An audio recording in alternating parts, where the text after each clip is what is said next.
দিনহাটাতে কি চুরি করতে এসেছেন? সহজ সরল মানুষ পেয়ে দিনহাটাতে লুট চালাচ্ছে ভূমি দপ্তর। এ যেন ঘুঘুর বাসা। 50 বছর আগে মৃত চুনিলাল হঠাৎ জীবিত হচ্ছে ভূমি দপ্তরে এসে। ভূমি দপ্তরের কর্মী অফিসাররা এর সঙ্গে জড়িত না থাকলে তা সম্ভব নয়। ভূমি দপ্তরকে রীতিমতো কাঠগড়ায় তোলা হয়েছে। ভূমি দপ্তরে ঢুকে বিএলআরও অফিসারকে ধমক দিলেন রাজ্যের মন্ত্রী উদয়ন গুহ। কি বলছেন তিনি, শুনুন। সব চুরি করতে এখানে এসছেন, দিনহাটার মানুষকে সহজ সরল পেয়েছেন। কবে এসছেন এখানে? গত জুলাই, 24শে জুলাইতে। আর এখানে মানুষ মানে প্রত্যেকটা লোক কমপ্লেন করে যে বিএলআরও অফিসে যাওয়া মানে মানুষের সর্বনাশ হয়। কার জমি কার নামে করে দিচ্ছেন, কার, আর আপনি বলছেন যে আমি দেখি না, আমার সাবঅর্ডিনেট দেখে অমুক করে। তাহলে আপনি এখানে কি নৈবেদ্যের কলা হয়ে বসে আছেন? 1991 সালের আগে চুনিলাল রায় মারা যান। তার ছেলে দেবজ্যোতি রায় জমি বিক্রি করে দেন। সেখানে উল্লেখ করেছিলেন তার বাবা মৃত। হঠাৎ 2025 সালে মৃত চুনিলাল জীবিত হয়ে যায়। দিনহাটার বিএলআরও অফিসে এসে অন্য একজনকে সেই জমি বিক্রি করেন। 1991 সালে যিনি জমি কিনেছেন, এই ঘটনায় ভেঙে পড়েন তিনি। দ্বারস্থ হন উত্তরবঙ্গ উন্নয়ন মন্ত্রী উদয়ন গুহের কাছে। মঙ্গলবার সদল বলে দিনহাটা এক বিএলআরও অফিসে এসে হাজির হন মন্ত্রী। বিএলআরও কে জিজ্ঞেস করেন চুরি করতে এসেছেন কি দিনহাটাতে।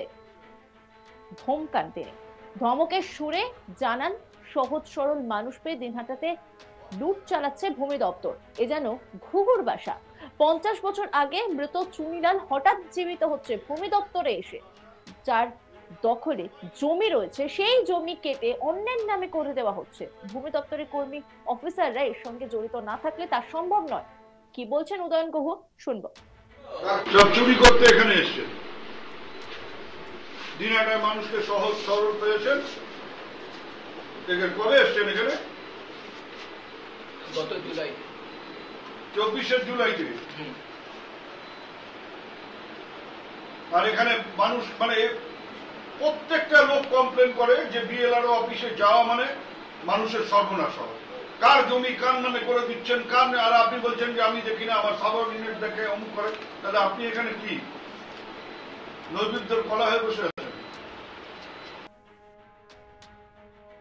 সাংবাদিকদের মুখোমুখি হয়ে তিনি বলেন এই গোটা ঘটনার মধ্যে সরকারি অফিসাররা যুক্ত আছেন।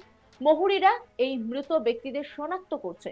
তাদেরকে পুলিশ হেফাজতে নিয়ে জেরা করা উচিত আর গোটা বিষয়টা তদন্ত করা উচিত। কি বলেছেন তিনি, শুনুন।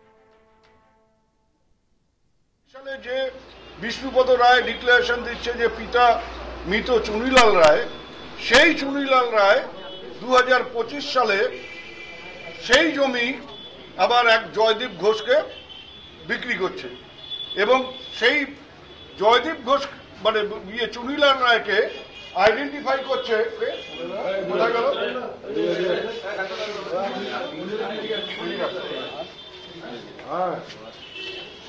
দিনহাটা কোর্টের এক মহুরি অনিমেষ রায়, সে একজন মৃত ব্যক্তিকে চিহ্নিত করে দিল যে এই হচ্ছে চুনিলাল রায়। একটা লাইভ ছবি তুলে রেজিস্ট্রি করা হলো। 1991 সালে যে চুনিলাল রায় ছেলে বলে দিচ্ছে যে বাবা মারা গেছে, সেই চুনিলাল রায় আবার নতুন করে জীবিত হয়ে 2025 সালে সেই জমি এক জয়দীপ ঘোষকে বিক্রি করে দিল। আজকে ছেলেটি কাঁদতে কাঁদতে সকালবেলা আমার বাড়িতে হাজির হয়। আমি তখন ওকে বলি যে ঠিক আছে, আজকে আমি নিজে যাব সাব রেজিস্ট্রি অফিসে। গিয়ে তো এরকম এর কেস শুধু না, আরো অনেক কেস আছে যারা ওখানে দাঁড়িয়ে আছে। এক ভদ্রলোকের সাথে দেখা হলো যে 5 বছর ধরে ঘুরছে, তারও খতিয়ান কেটে দিয়ে আরেকজনের নামে করে দেওয়া হয়েছে। সাব রেজিস্ট্রি অফিসে তাকে প্রত্যেক দিন ঘোরানো হচ্ছে, অমুক দিন আসুন তমুক দিন আসুন, আমরা এটাকে ঠিক করে দেবো। কিন্তু 5 বছর ধরে ঘোরানো হচ্ছে কিন্তু ঠিক করা হচ্ছে না। এই ব্যাপারটা নিয়ে আমরা পরিষ্কার বলছি যে এদের জমি এদের ভোগ দখলে আছে, সেই জমির খতিয়ান আরেকজনের নামে হয়েছে।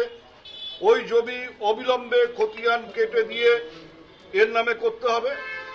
এ একটা কমপ্লেন করবে, পুলিশেও কমপ্লেন করবে, এবং আমি সাব বিএলআরওকে বলেছি যে আপনি অফিসিয়ালি থানায় সেই কমপ্লেনটাকে পাঠিয়ে দেবেন, যাতে ইমিডিয়েট যারা এই চক্রান্তের সাথে যুক্ত, যারা এই ধরনের দুর্নীতি করে সরকারের বদনাম করবার চেষ্টা করছে, কিছু সরকারি অফিসারও এর মধ্যে যুক্ত আছে, এবং এই মহুরীরা যারা এই মৃত ব্যক্তিদের শনাক্ত করছে, তাদেরকে পুলিশ কাস্টাডিতে নিয়ে এটাকে আমার মনে হয় তদন্ত করে আরও গভীরে যাওয়া দরকার, যে কারা কারা এর সাথে যুক্ত এবং কোথায় কোথায় এই ধরনের কাজ হচ্ছে, কতগুলো কেস এরকম সাব রেজিস্ট্রি অফিসে বা বিএলআরও অফিসে হয়েছে, সেগুলো আমার মনে হয় বের করে এই যে প্রকৃত যে সাধারণ মানুষ, গরিব মানুষ, কৃষক মানুষ, তাদেরকে যে নানাভাবে তাদের অধিকার থেকে বঞ্চিত করার চেষ্টা হচ্ছে বা তাদেরকে ঠকানো হচ্ছে, সেগুলো অবিলম্বে বন্ধ হওয়া দরকার,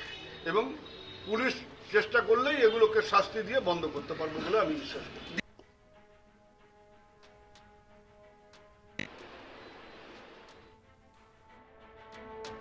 দিনহাটাতে কি চুরি করতে এসেছেন? সহজ সরল মানুষ পেয়ে দিনহাটাতে লুট চালাচ্ছে ভূমি দপ্তর, এ যেন ঘুঘুর ভাষা। 50 বছর আগে মৃত চুনিলাল হঠাৎ জীবিত হচ্ছে ভূমি দপ্তরে এসে। ভূমি দপ্তরের কর্মী অফিসাররা এর সঙ্গে জড়িত না থাকলে তা সম্ভব নয়।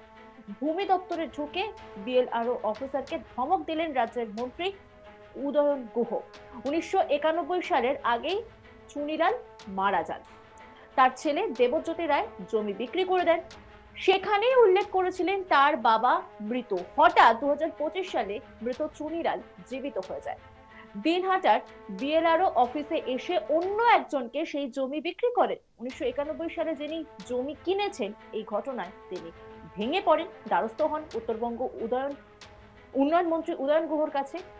তারপরে মঙ্গলবার সদল বলে দিনহাটা এক বিএলআরও অফিসে এসে হাজির হন তিনি। তারপর জিজ্ঞাসা করেন চুরি করতে এসেছেন কি দিনহাটাতে। ধমকের সুরে জানান সহজ সরল মানুষ পেয়ে দিনহাটাতে লুট চালাচ্ছেন, এ যেন ঘুঘুর ভাষা। 50 বছর আগে মৃত চুনিলাল হঠাৎ জীবিত হচ্ছে ভূমি দপ্তরে এসে 2025-এ। যার দখলে জমি রয়েছে সেই জমি কেটে অন্যের নামে কি করে দেওয়া হচ্ছে প্রশ্ন করেন তিনি। কি বলছেন উদয়ন গুহ শুনবো।